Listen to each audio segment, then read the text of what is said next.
Welcome back to the seventh in our series on the parables of Jesus. This week particularly focusing on the parables Jesus told while on the road to Jerusalem.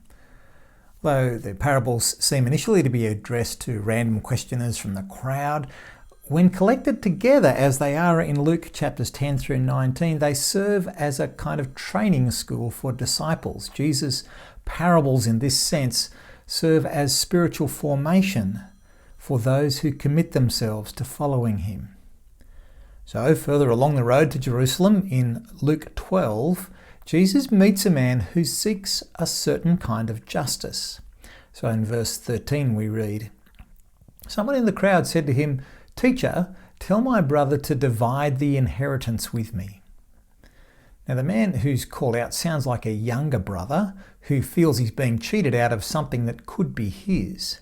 The older brother seems to be controlling the distribution of the family inheritance, so the man calls for Jesus to intervene, to act as a judge in his property case. But justice or not, Jesus isn't interested. He says, "Man, who appointed me a judge or an arbiter between you?" Does Jesus not care about injustice? Well, let's look a little closer at what the man says. He says, "Tell my brother to divide the inheritance." He instructs Jesus what to do. He's already decided what he wants, what he thinks is just, and now he's just looking for a judge who will see it his way. But Jesus will have nothing to do with it. The courts are always open to that man. Having refused the man's request, Jesus now turns to the rest of the crowd. Here comes the teaching moment. And so he says, "Watch out. Be on your guard against all kinds of greed. A man's life does not consist in the abundance of his possessions."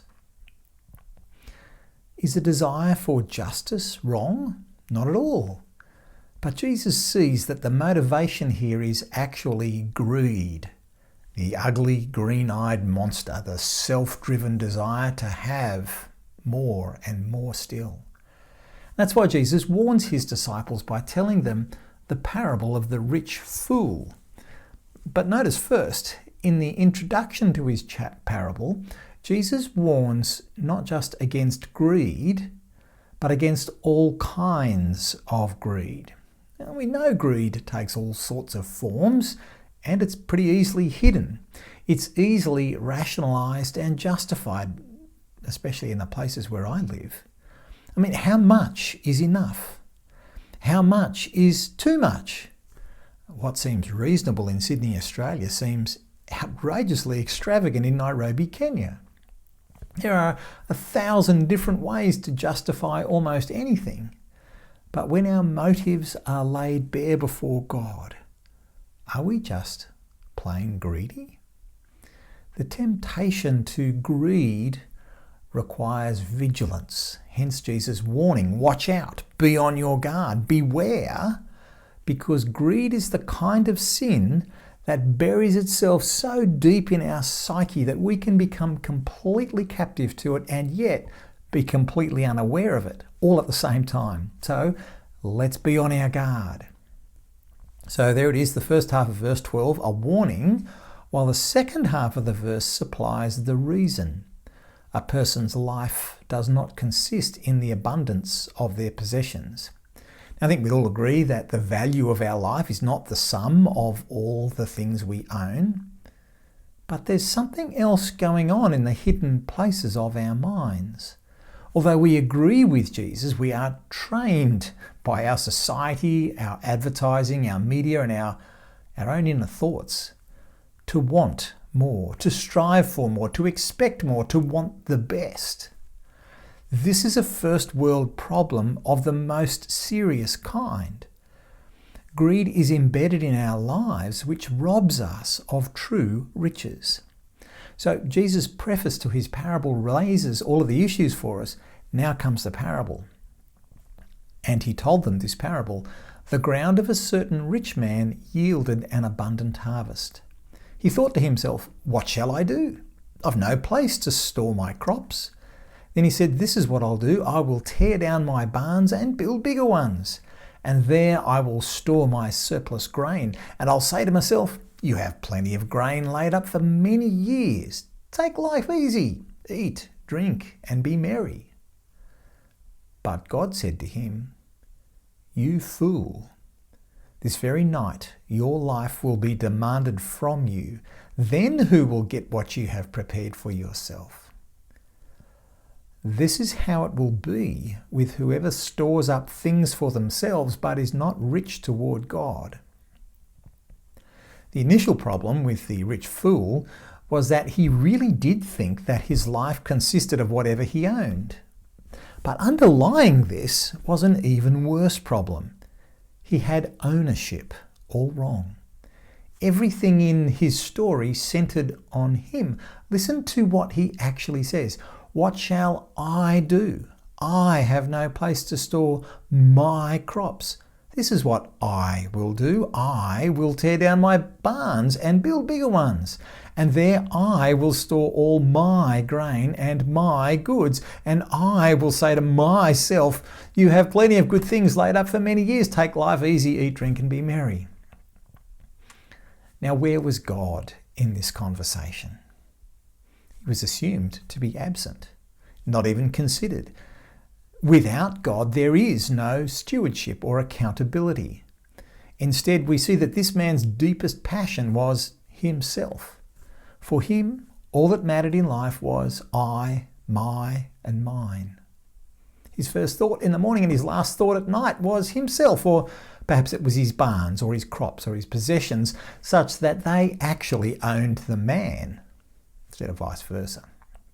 And so when it was time for this man to face up to God, he found himself totally poverty-stricken. When it came to God, he was broke, bankrupt, and ruined. He really was a fool. And so verse 21 is Jesus' conclusion to the parable, and it's actually the interpretive key. Throughout the Gospels, there is almost always an interpretive key, the single sentence or detail which opens the doorway to our right understanding of Jesus' parable. When reading the parables, I find it really helpful. Try and find this interpretive key, this statement of meaning first of all. I look for that piece. It's usually obviously emphasized, or it's placed such that we notice it, so that we focus on it for the meaning of the parable. And so here in verse 21, Jesus sums up the parable with these words. "This is how it will be with whoever stores up things for themselves, but is not rich toward God." The reason the man was a fool was that he was not rich toward God. He was not a fool because he was rich. He was a fool because he was not rich toward God. He may have absolutely made it when it came to luxuries and security, but he was poor, destitute, and penniless when it came to God. So how do we become rich towards God? Well, Jesus tells us the answer in verses 22 through 34. You can read all of this later on yourselves. Let's just look at a piece of it. Immediately following on from the parable, Jesus says to his disciples, "Therefore I tell you," that is on the basis of the parable of the rich fool and his barns, "therefore, do not worry about your life, what you will eat, or about your body, what you will wear. For life is more than food, and the body more than clothes. And do not set your heart on what you will eat or drink, or do not worry about it. For the pagan world runs after all such things, and your Father knows that you need them. But seek first his kingdom, and all these things will be given to you as well. Do not be afraid, little flock, for your Father has been pleased to give you the kingdom. Sell your possessions and give to the poor. Provide purses for yourselves that will not wear out, a treasure in heaven that will never fail, where no thief comes near and no moth destroys. For where your treasure is, there your heart will be also." So notice that this Bible passage does not say money is bad, so you have to give it all to the poor. This parable and Jesus' teaching which follows it questions our passions and our anxious concerns. What drives us? What drives our ambitions, our goals, our aspirations and desires? Is it us? Jesus says his disciples will be rich toward God. This man didn't lack riches, but he was a pauper in relation to God. A passion for God and his kingdom drives those who are rich towards God. At the very same time, and this can't be spiritualized away, looking at verse 32 particularly, this concern for the kingdom will also be expressed in compassionate generosity to others. The context of the remainder of Jesus' teaching in Luke is going to demand this, as we'll see, but for now, we know that we must make God our treasure. This means we will invest our lives in him. We'll see him as our security and our worth.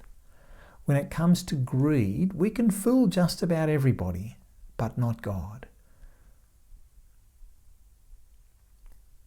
Will you free yourself from greed with compassionate generosity and then invest your best energies in God? Then we shall be truly rich.